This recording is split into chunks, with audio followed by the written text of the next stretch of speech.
What's good, YouTube? It's the One Outcast back again, once again, and man, this past week, pretty sick. I was playing the crap out of the Rivals of Aether 2 demo, and I say demo because the game was free as a demo for the Steam Next Fest that ran from October 14th, which was Thanksgiving, till the 21st of October. And before I break down my thoughts and my likes on the entire deal, and this includes the deep dives. I'm gonna include one deep dive 1 through 3 because the third deep dive dropped during that week, which also built up more hype and momentum for the game. I just want to thank the devs for just everything for this game. The amount of work they're putting in and producing a game that is very consumer friendly, whether it's to their detriment or not. More on that later. We really should kind of give our flowers to them on that one. So yeah, without further ado, let's get on with the video. So first things first, this game is very amazing. I really enjoyed my time with the demo. And honestly, if this is what's gonna release on the 23rd, which is the release date for the full game,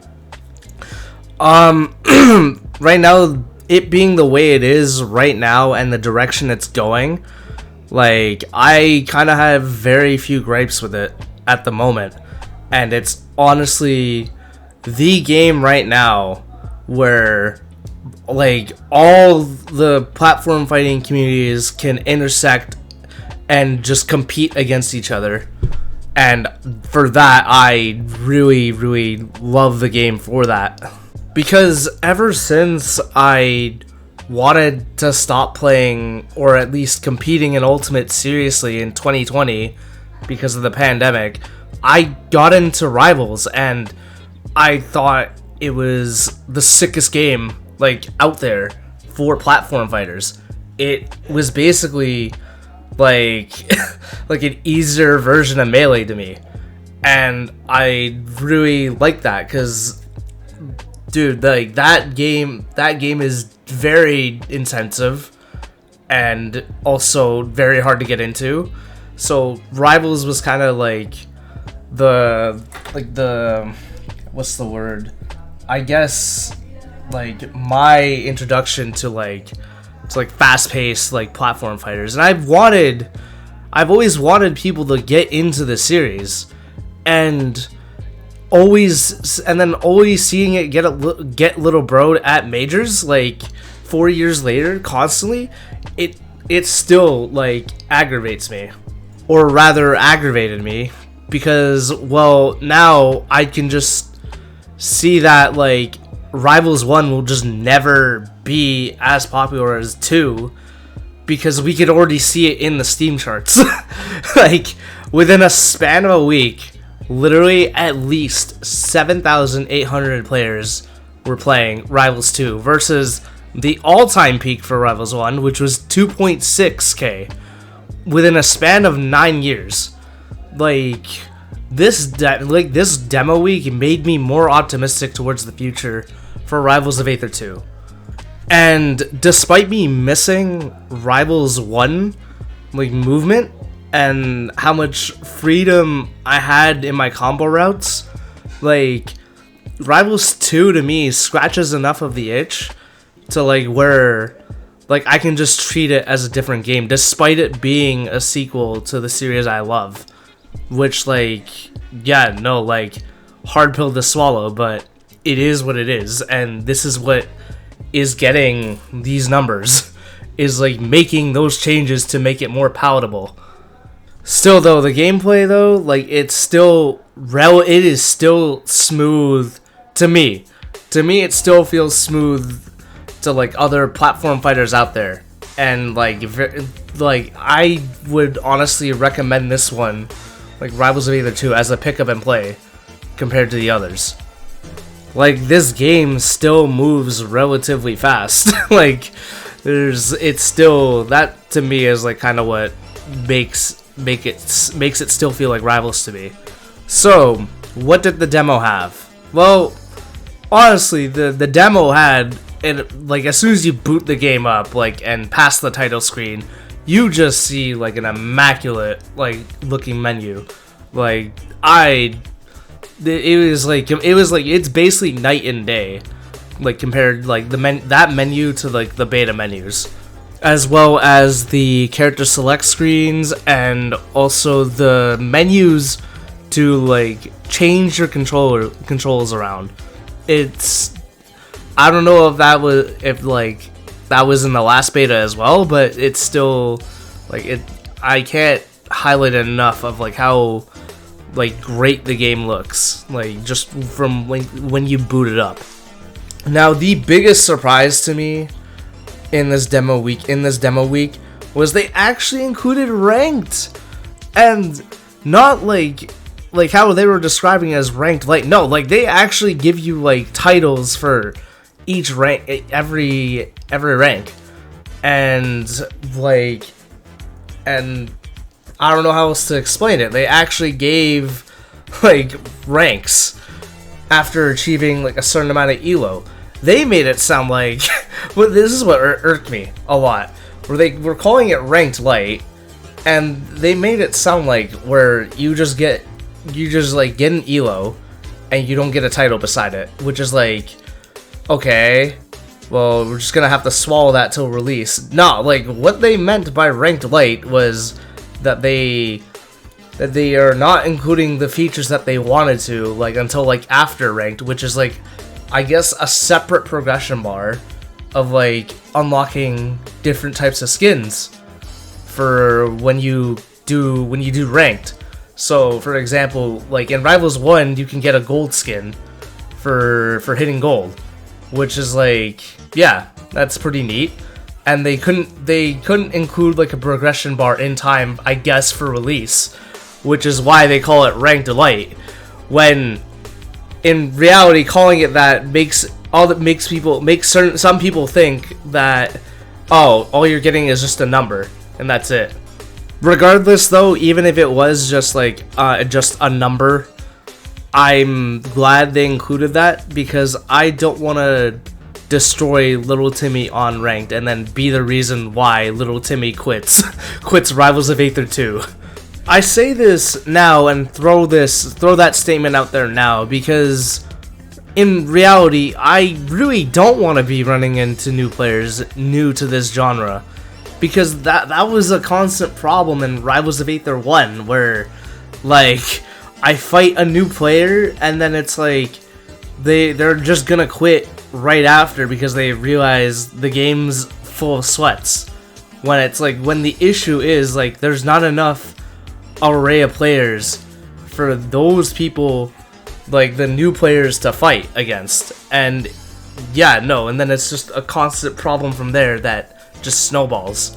Now, moving on, I might as well talk about the deep dives briefly, or as brief as I can.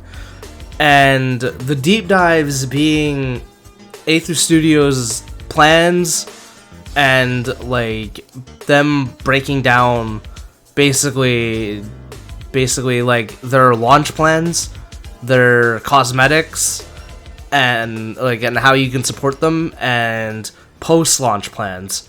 And it's basically them finally being transparent with things, which is something I've been asking for since the Kickstarter initially ended.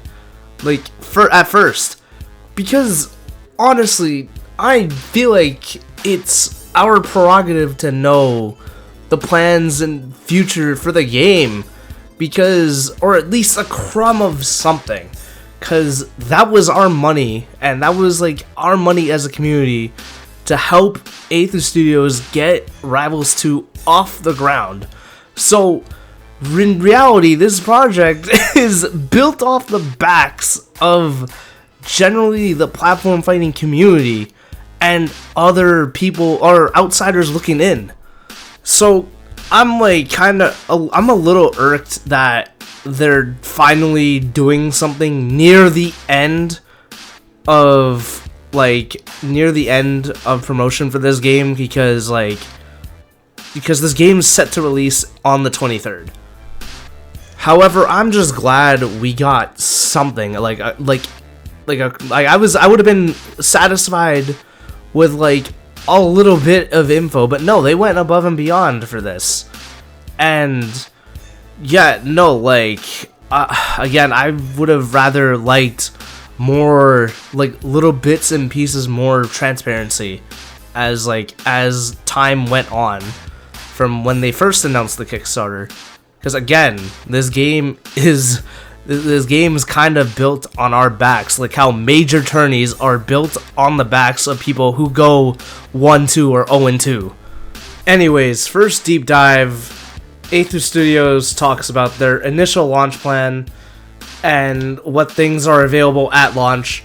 Basically, ranked and arcade mode were the biggest things in that video, along with being able to grind for cosmetics for free, which is a very, very, very good thing. And also, trading mode doesn't suck. So that is very neat, because trading mode in Rivals 1 was god-awful at the start. It was barely a trading mode. The second deep dive talks about more in depth about the cosmetics and how you can obtain said cosmetics.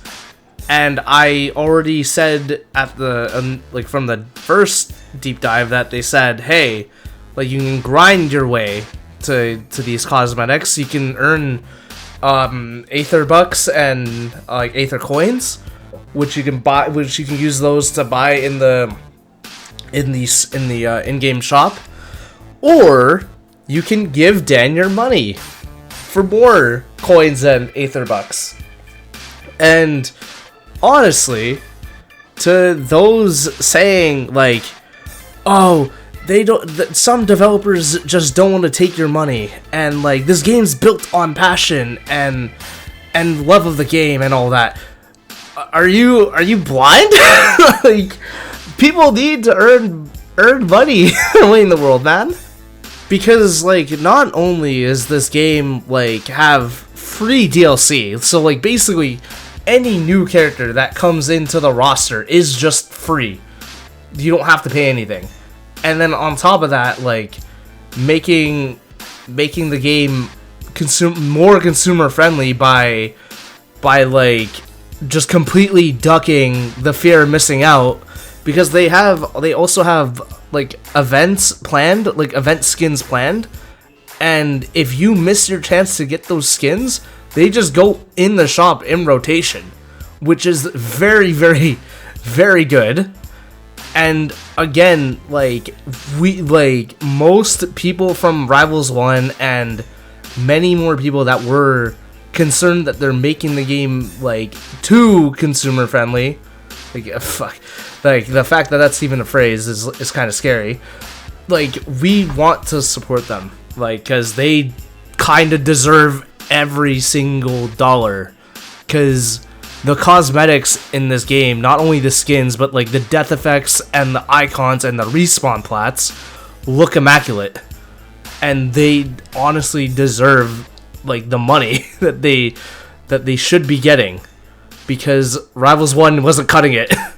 Now, lastly, I want to talk about the third deep dive, which talks about their post-launch plans, and there was this really neat roadmap for the future, which we can also extrapolate from like the video that they released this past Thursday. And man, again, this is the transparency I've been asking for, like, or even just a crumb of this, like what features are you guys gonna do post launch, or what's coming out like initially, or how can we give you guys money. Again, like a crumb of anything of that before any of the betas would have been cool. But it's cool that we have this like this roadmap now. So what do they have on this roadmap, and why should you be excited? Well, damn dude, they have new character select screen, which like it would have been awkward with the current one that we have right now if they dropped more characters. But more importantly, they have a crew battle mode. Oof. I'm not sure if there's like any other platform fighter that's done that, but I'm like excited that Rivals 2 is doing it, actually doing a crew battle mode. That is pretty sick. Maybe in the future we can have another game mode. I don't know, like break the targets. But only time will tell if like we are gonna get new features like that. That's only if this game gets more upward momentum, like it has been getting as of recent, which again, like I hope it gets more and more like people just playing the game. And on top of that, we could possibly get a story mode faster, because that is like one thing missing from from this game, is like it doesn't even have a story mode. But like hopefully, like as time goes on, they get more money, like they can hire back the story mode team, and we can get that out faster. Maybe get the entire thing out right away. They are also looking to improve the training mode and lobby and controller like stuff, like in the future, or like post launch rather. And on top of that, they also have like special event skins planned, which again, like I said earlier, they are like completely ducking the like fear of missing out, basically. So like these skins, the skins that they showcase are just gonna be on rotation in the shop eventually, which like again I am a very big fan of. They are also gonna look to fix ranked. Well, at least like do the version of ranked that they wanted, which is pretty cool. But I'm also excited for like custom colors and all that, like as we can see in that image I posted up, and I'm gonna throw up on screen again. And they talk about the console launch, which would be actually within a year or two from when the game releases, which like doesn't sound too promising to me. But like what also makes sense in my head is that date only stays that way if with their current staff. If the game keeps getting more and more momentum and more money, they could honestly possibly hire more help, who knows? And they can get all these features that I'm talking about like up the ground and running even faster. Which means maybe we're gonna get characters like faster or done faster. And then we're gonna get probably more chapters to story mode way faster, who knows? However, again, like with these deep dives, like, and the transparency that they show within like the last 3 weeks, along with this demo, just makes me more optimistic for the future of Rivals 2. And honestly, that also comes into like the esports side of things too, where I'm like looking forward to compete in more and more things, whether it be online, offline, like, or at like majors or at locals. Like I'm very much about this game at the moment right now, because I'm gonna briefly talk about this one thing, and that's like I don't want a repeat of Rivals 1 where there's like very few people playing in it.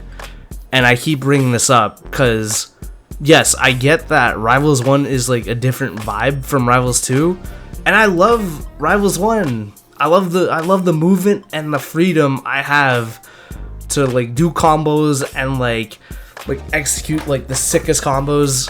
But like, let's be real, like Rivals 2 has been doing numbers, and like I'm gonna pull up the Steam charts again with this. Like, to like the Rivals 1 people that love 1 more than 2 and just vehemently hate Rivals 2, how would you get people to play Rivals 1 like over Rivals 2 without Workshop, since a good chunk of you guys hate Workshop as well? Again, I'm playing Rivals 2 because I actually have people to play against. I have friends that are like looking at at the series Rivals of Aether with an open mind and not shutting it down completely. So of course I'm gonna focus on 2 rather than 1. And honestly, I personally don't think the devs and TOs are wrong for doing that. So again, I want to keep asking this: how would you get people to play Rivals of Aether 1 over 2? I just want to say thank you guys for making it to the end. If you made it this far, again, I love like Rivals of Aether and what the devs are making so far, and I'm sure the gripes I have with this game are going to be ironed out as the game evolves, or I'm just going to learn to love the flaws. Whichever route happens, I'm happy, because people are actually finally talking about this game and this series. But anyways, that's gonna be it for me. Like the video if you like what you saw, and subscribe to the channel if you like what I was spinning. And again, leave a comment if I'm wrong or right, and also follow my Twitch and Twitter. I go live on Saturday, Sunday, and Monday, and I also stream on YouTube, ad-free, so even more incentive to subscribe. But yeah, that's gonna be it for me. Peace.